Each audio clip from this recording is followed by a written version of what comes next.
지난 1월 대한민국을 떠들썩하게 했던 기사가 있습니다. 우리 군의 대전차 로켓이 북한군의 신형 전차를 격파할 수 없다는 소식이었는데요. 2020년 10월과 올해 1월 연달아 공개된 북한의 M2020 전차가 아무리 낮춰보아도 3세대 초기형 전차로 보이는데 우리 군이 가진 대전차 로켓으로는 이에 대응하기 어렵다는 것입니다. 물론 그렇다고 우리 보병이 북한 전차를 격파할 무기가 없는 것은 아닙니다. 세계 최고 수준의 대전차 미사일인 국산 대전차 미사일 형궁이라면 북한의 전차는 물론 세계 모든 전차를 일격에 격파할 수 있으며 사거리 또한 아주 우수합니다. 하지만 문제는 가격이 비싸 충분한 수량을 정군에 보급하기가 어렵다는 것입니다. 형궁은 사실 대전차 미사일치고는 저렴하지만 일반적인 대전차 로켓에 비해 너무 비싸다 보니 대량 배치가 사실상 불가능한데요. 그래서 일반 보병들은 아직 90mm 무반동총이나 펜저파우스트 같은 구형 대전차 무기를 운영 중입니다. 그래서 이에 대한 해법으로 군이 원하는 만큼 충분히 배치할 수 있는 신형 대전차 로켓을 만들거나 외국산 대전차 로켓을 도입해야 한다는 이야기가 힘을 얻기 시작했습니다. 특히 신형 대전차 로켓의 경우 2010년대부터 최근까지 꾸준히 개발이 진행됐는데요.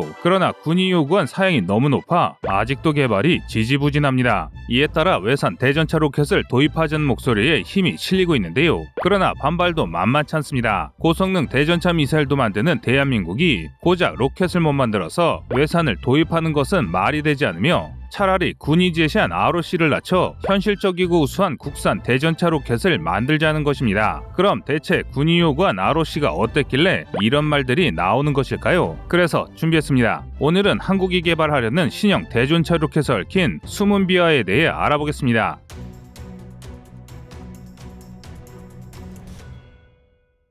북한군은 분대 2명의 RPG-7 사수를 두고 있으며 이를 소대 단위로 보면 6정, 중대 단위로 보면 18정을 보유하고 있습니다. RPG의 처참한 명중률과 시대에 뒤떨어지는 성능을 생각하면 우리 기갑부대의 심각한 위협은 아니지만 보병간 교전에서 우리 보병을 위협하기에는 충분한 화력입니다. 이는 미라크에서 미군이 벌인 각종 시가전을 통해서도 증명된 사실인데요. 과거 미군은 M72 로우를 퇴역시키고 주력 대전차화기 FGM-148 제볼린 미사일로 통일하려 했습니다. 가격이야 좀 비싸다지만 이 정도는 미국이 감당할 수 있는 수준이고 성능 면에서 훨씬 우수하다고 생각했기 때문입니다. 그러나 정작 이라크전이 시가전으로 변하면서 제볼린은 비싸기만 한 애물단지가 됐습니다. 시가지에서 쓰기에는 너무 고화력이라 함부로 사용하기가 쉽지 않았고 설령 사용할 수 있다 하더라도 고장 민가 건물벽을 부수는데 발당 수억 원에 달하는 제볼린 미사일을 쏘는 것은 너무 낭비였습니다. 그래서 전장이 격화되자 미군은 창고에 처박아두었던 M72 로우를 꺼내 다시 사용하기 시작했습니다. M72 로우는 일회용 중에서도 가격이 저렴하고 웬만한 건물벽은 단방에 파괴할 수 있으며 그럼에도 가볍고 조준이 쉬웠습니다. 이는 보병의 다른 무기인 수류탄이나 유탄 발사기로는 할 수 없는 일이었습니다. 이에 따라 M72 로우는 지속적인 개량이 이루어지면서 보병의 지원화기로 각광받기 시작했는데요. 이를 본 우리군 역시 차세대 대전차 로켓을 만들기로 결심했습니다. 우리 군이 운용 중인 보병화기들의 구식화가 상당했기 때문인데요. 현재 우리 군의 대전차 로켓은 시장 물자로 보관 중인 구형 로우를 제외하면 펜저파우스트 3뿐입니다. 펜저파우스트 3는 110mm 탄두를 사용하는 독일제 대전차 로켓으로 최대 700mm 두께의 균질화병 강판을 뚫을 수 있는 강력한 대전차 화기입니다. 비유도 무기 중에서는 최상급의 관통력을 자랑하는 데다 속도도 빠르고 탄두 신간을 조정해 입맛 살상용으로 사용할 수도 있습니다. 우리 군은 1993년부터 다수의 펜저파우스트를 도입해 운영 중인데요.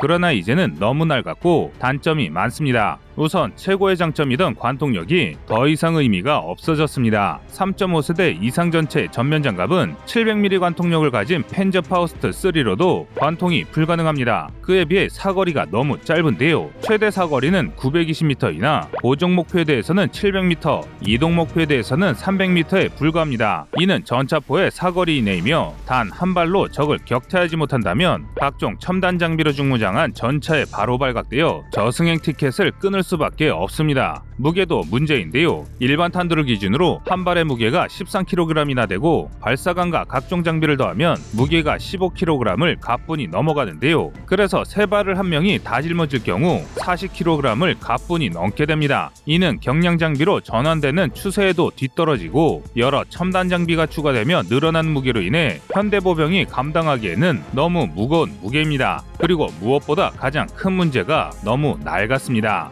초기 도입군의 경우 우리 군이 도입한 지 무려 30년이 넘어가고 있는데요. 이에 따라 우리 보병에 지급할 새로운 대전차 로켓을 도입해야 하며 또 새롭게 도입할 대전차 로켓은 우리 기술로 만든 국산 대전차 로켓이 되어야 한다는 의견이 등장했습니다. 그래서 이를 위한 본격적인 대전차 로켓 개발이 시작되는데요. 그런데 감감무소식입니다. 개발을 시작한 지 거의 10년이 다 돼가도록 이렇다 할 성과가 없었습니다. 그 이유는 군이 요구한 성능 기준이 너무 높았기 때문인데요. 대체 기준이 얼마나 높았던 것일까요? 육군은 지난 2014년 하나에게 신형 단거리 대전차 로켓의 개발을 맡겼습니다. 이에 따라 2014년 7월부터 2015년 10월까지 하나가 탐색 개발을 진행했고 2015년 10월 개발을 마무리했습니다. 개발이 마무리되자 육군은 3개월 동안 탐색 개발로 완성한 무기의 성능을 테스트했는데요. 결과는 31개 종목 중 3개 항목 기준 미달로 체계 개발을 포기한다는 것이었습니다.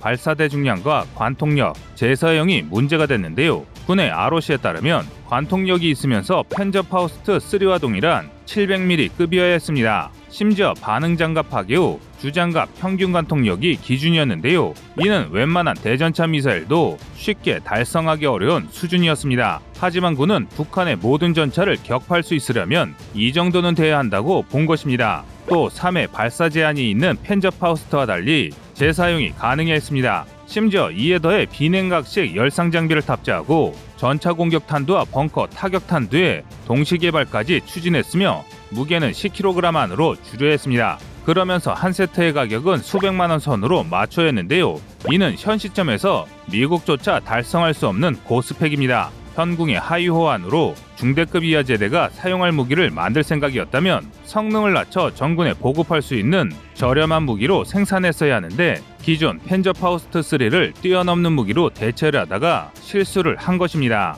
그런데 놀랍게도 우리 업체는 재사용이 어렵다는 점과 관통력이 조금 부족하다는 점을 제외하면 나머지 기준을 거의 충족하는 매우 우수한 무기를 내놓았습니다. 미군의 제식하기 AT-4와 비교했을 때 한국이 내놓은 대전차 로켓은 상상 이상이었습니다. 미군의 제식하기 AT-4는 비냉각식 열상과 비교할 수 없을 정도로 성능이 떨어지는 조준기를 가졌습니다. 또한 무게가 8kg이 넘는 데다 관통력은 420mm에 불과한 것을 생각하면 한국의 대전차 로켓은 엄청난 개선이 이뤄진 것인데요. 게다가 적의 움직임을 고려해 미리 발사 위치를 지정할 수 있어 무유도라는 말이 무색하게 정확한 조준이 가능합니다. 하지만 이런 성과에도 불구하고 비난도 만만치 않았습니다. 재사용 로켓이면 무게가 5kg대에 불과한 M72 로우처럼 가볍고 싼 맛에 쓸 수 있거나 칼 구스타프처럼 만들어야지 이도저도 아닌 무기를 만들었다는 것인데요. 실제로 신형 단거리 대전차 로켓의 비교 대상이 되고 있는 AT-4는 애매한 무게와 성능 때문에 미군에서도 잘 쓰이지 않고 있습니다. 그래서 미군 특수부대들은 주로 재사용이 가능한 칼 구스타프 무반동포의 개량형을 사용하고 있는데요. 일례로 한미 연합훈련을 할 때 우리 특전사들이 무게가 거의 20kg에 육박하는 구형 90mm 무반동총을 들고 나올 때 미군 특수부대들은 그 절반 무게의 칼 구스타프를 들고 다닙니다. 그래서 이를 본 이들이 어중간한 국산 무기를 만드느니 칼 구스타프를 서둘러 도입하자고 하고 있는데요. 그러나 이는 하나는 알아도 둘은 모르는 행동입니다. 우선 대한민국이 차세대 대전차화기를 개발하지 못하고 있었던 이유가 기술 부족이나 성능 부족이 아니라는 점입니다. 대전차 미사일 플랫폼에나 달리는 고성능 열상 장비와 3세대 전차를 정면 격파할 수 있는 관통력을 확보했지만 군이 원하는 ROC를 넘지 못했을 뿐 동일한 스펙의 무기와 비교하면 한국이 개발한 대전차 로켓은 우수함을 넘어 월등한 성능을 자랑합니다. 즉 대전차 로켓에 너무 고성능을 추구해서 벌어진 문제란 것입니다. 이 로켓을 약간의 스펙만 낮추더라도 재사용이 가능한 고성능 화기로 충분히 재탄생될 수 있을 정도입니다.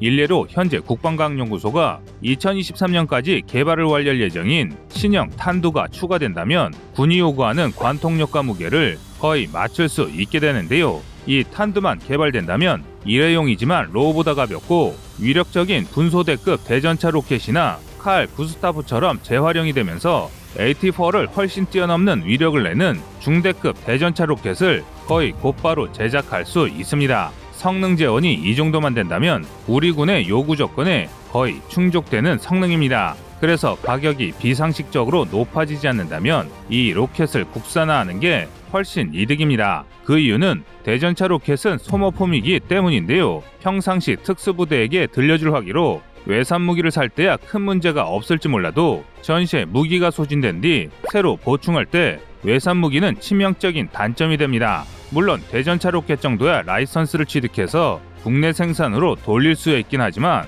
그럴 것이라면 애당초 이미 거의 다 만들어진 국산 무기를 채택하는 게 옳습니다. 뿐만 아니라 국산화를 통한 내수 진작과 수출 창출 같은 경제적인 이점도 있습니다. 또한 가격만 잘 맞춘다면 현궁을 살 돈은 없지만 RPG나 로우보다 고성능의 대전차 로켓을 보유하고 싶어하는 제3세계 국가들에게 수출도 가능하게 됩니다. 2세대 주력 전차가 아직도 현역의 대다수를 차지하는 3세계 국가들이라면 국산 단거리 로켓의 수준이면 적성국의 전차를 모두 일격에 부술 수 있는 궁극의 보병용 대전차 무기가 될 수 있습니다. 사실 불과 얼마 전까지 한국의 무기 체계들은 좋게 말해 모방이지 그저 베낄 줄밖에 모른다고 업신여기던 이들이 많았습니다.